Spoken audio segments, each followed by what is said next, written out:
Assalamualaikum warahmatullahi wabarakatuh. Kami dari kelompok 5 akan mempresentasikan mengenai ekskresi toksikan dalam mata kuliah toksikologi dengan dosen pengampu Apoteker Mira Febrina, MSc. Berikut adalah penjelasan dari materi yang akan dipresentasikan. Pengertian ekskresi dan toksikan. Ekskresi adalah proses pembuangan sisa metabolisme yang tidak digunakan lagi. Toksikan adalah agen yang mampu menghasilkan dampak atau respon buruk dalam suatu sistem biologis yang dapat menyebabkan kematian. Terima kasih kepada moderator. Fungsi ekskresi yaitu yang pertama membuang limbah yang tidak berguna dan beracun di dalam tubuh, kedua mengatur konsentrasi dan volume cairan tubuh, ketiga mempertahankan temperatur tubuh dalam kisaran normal, dan keempat homeostasis. Selanjutnya saya kembalikan kepada moderator. Nama saya Nita Rahmadani dengan NIM 2101030. Alat-alat ekskresi tubuh manusia ada 4. Yang pertama ada ginjal, yang kedua ada kulit, yang ketiga ada paru-paru, dan yang keempat ada hati. Selanjutnya jalur-jalur ekskresi toksikan ada 4. Yang pertama ada ekskresi ginjal, yang kedua ekskresi empedu, yang ketiga ada ekskresi paru-paru, dan yang keempat ada ekskresi jalur lain. Perkenalkan, nama saya Fiona Putri Amanda dengan NIM 2101051. Baiklah, saya akan menjelaskan tentang ekskresi ginjal. Ginjal sangat memegang peranan penting di dalam mengekskresi baik senyawa eksogen atau xenobiotika maupun senyawa endogen. Masing-masing ginjal kurang lebih memiliki 1 juta nefron.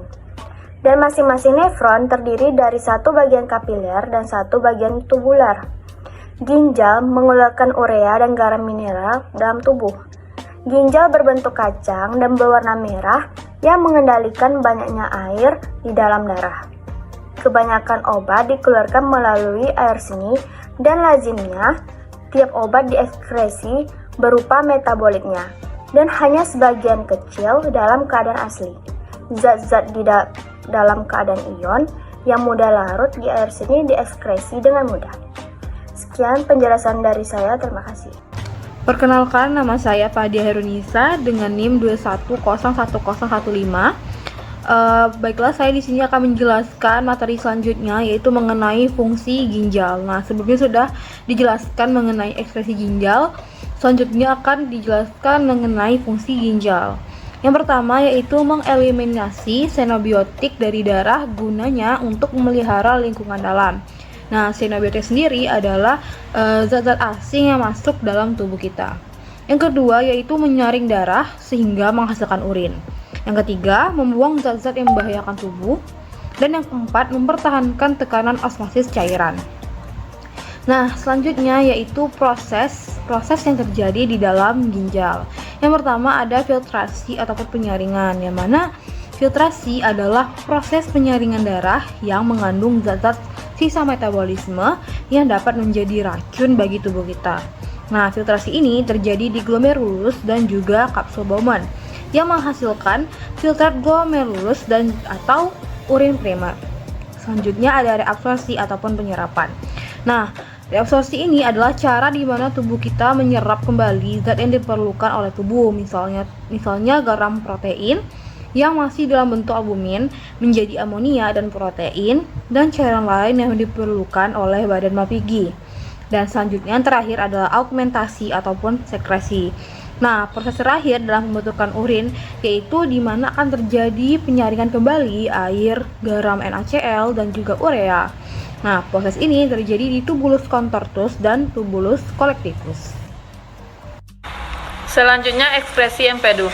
Hati juga merupakan alat tubuh yang penting untuk ekskresi xenobiotika, terutama untuk senyawa-senyawa dengan polaritas yang tinggi atau anion dan kation, yang diekskresikan melalui empedu, terutama senyawa-senyawa yang mempunyai bobot molekul besar dari 300.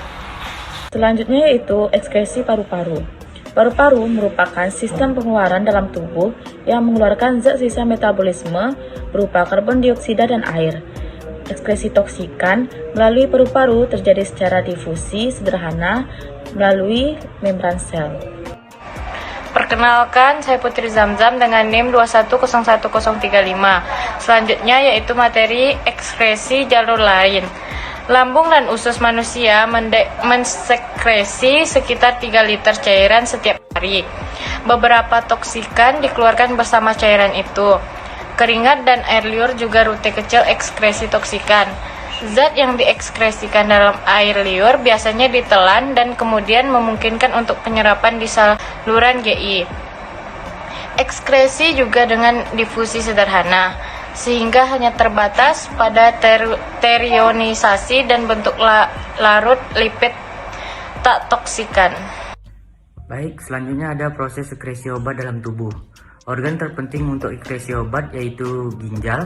Obat diekskresikan melalui ginjal dalam bentuk utuh maupun dalam bentuk metabolitnya. Selain ginjal, ekskresi obat juga terjadi melalui proses empedu ke dalam usus dan paru-paru. Ekskresi obat terbagi menjadi 4. Pertama, ekskresi obat melalui ginjal. Yang kedua, ekskresi obat melalui paru-paru. Yang ketiga ada ekskresi obat melalui empedu.